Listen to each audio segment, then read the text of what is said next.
আমাদের ভাইজানের মা বাপ তুলে এমন ভাষায় গালাগালি করেছে, ওর শাস্তি তো পেতেই হবে, আমরা তো ছাড়বো না।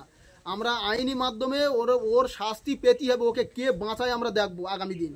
ওই আহসান মোল্লার ভাই যে ভাষায় আমাদের ভাইজানকে গালাগালি করেছে, না জেনে না বুঝে, উনি বলছে মুসলমানকে মারছে। ও তো একটা মুসলমান হয়ে আরেকটা মুসলমানকে কিভাবে গালাগালি করছে প্রমাণটা আগে দেখ। দেখে তোর ভার পেছনে তোকে তুই টাকারি করেই কথা বলছি এই মিডিয়ার মাধ্যমে, তুই শুনে রেখে দে। তুই মানুষ না, মানুষ তোদেরকে আমরা মনে করি না। তোর ভাই ওখানে দাঁড়িয়ে বলল যে আমরা নওশাদ সিদ্দিকীর লোক খুন করলো, তোর ভার পেছনই ওই খুনি দাঁড়িয়েছিল। ওর বিরুদ্ধে তোরা কি অ্যাকশান নিচ্ছিস সেটা দেখ। তারপরে তুই যে ভাইজানের নামে ভাইজানের মা বাপের নামে যে গালাগালি করেছিস, তোর কি অবস্থা আগামী দিন আমরা আইনি পদক্ষেপে লওয়া হবে, সেটা তোর ব্যবস্থা কি করে লওয়া হবে সেটা তুই আগামী দিন দেখে নিবি। তোকে তুই তোকারি করে কথা বলছি এই জন্য, কারণ তোকে মানুষ বলে আমরা মনে করি না, এই জন্য তুই তোকারি করে কথা বলছি।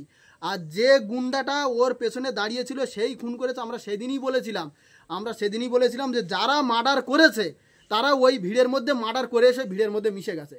আর শওকত মোল্লা এসি নটোরিয়াস ক্রিমিনাল, ও তো এমনি ক্রিমিনাল, ও তো এমনি গুন্ডা, ও গুন্ডাগিরি করা। ও তো 2011 সালে টিএমসি সরকার আসার আগে ও তো সিপিএমের গুন্ডা বাহিনী ছিল।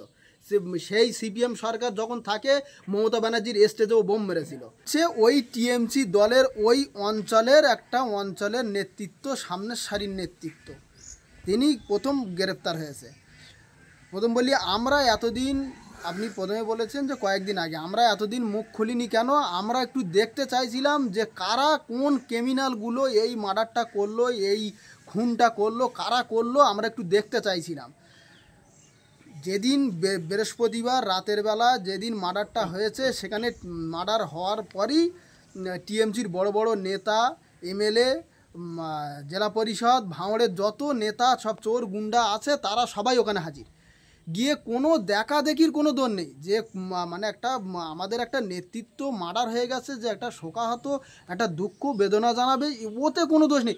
ডাইরেক্ট এসেই নওশাদ সিদ্দিকী মার্ডার করেছে, নওশাদ সিদ্দিকীর ইন্ধনে হয়েছে, নওশাদ সিদ্দিকীর লোকজন করে ডাইরেক্ট কথা। এইসব কী মন মানসিকতা? ওরা ডাইরেক্ট লাশ নিয়ে রাজনীতি করতে চায়। আর এরা কেন করবে না? লাশ নিয়ে রাজনীতি করবে, এটা স্বাভাবিক। তা এটাই আমরা বলবো যে কোন দলের লোক মেরেছে ওরা নিজেরাই দেখুক। আর এখন নিজেদের ঘাড় থেকে এখন ঝেড়ে ফেলতে চাইছে যে মোফাজ্জল মোল্লা আমাদের দলের কেউ না। যত ভিডিও দেখবেন, যত যেখানে মিটিং যাই হয়েছে, ভাঙড়ের যেখানে যা মিটিং হয়েছে, আপনারা ভিডিও ফুটেজ আপনাদের মিডিয়ার মাধ্যমেই তো আমরা দেখেছি। শওকত মোল্লার পাশে ওই রাজ্জাক খানও আছে, তার পাশে ওই মোফাজ্জল মোল্লাও আছে। কিভাবে তানার ঘাড় থেকে ঝেড়ে ফেলতে চাইছে যে ওই মোফাজ্জল মোল্লা আমাদের দলের কেউ না, আমাদের দলের কোনো নেতৃত্ব না। আমরা মিডিয়ার মাধ্যমে দেখেছি এখনও তানার নামে দেওয়াল লেখন আছে। পঞ্চায়েত সদস্য তিনি, পঞ্চায়েতে 2023 পঞ্চায়েতে ওই শওকত মোল্লার হাত ধরে টিকিট পেয়ে পঞ্চায়েতে দাঁড়িয়েছিল, এখনও দেওয়ালে তার নাম লেখা আছে। কিভাবে এসবগুলো লুকোতে চাইছে? ভাঙড়ের মানুষকে শেষ করার জন্য উনি ভাঙড়ে এসছে, ভাঙড়ের মানুষের অবিলম্বে বোঝা দরকার।